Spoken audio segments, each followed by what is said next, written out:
Hello everyone, today in my this video I'll show you how to clone mobile applications in your device Vivo Y02.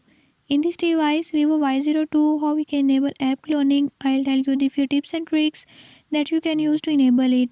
Before we start the video, if you are new to my channel, don't forget to subscribe and press bell icon.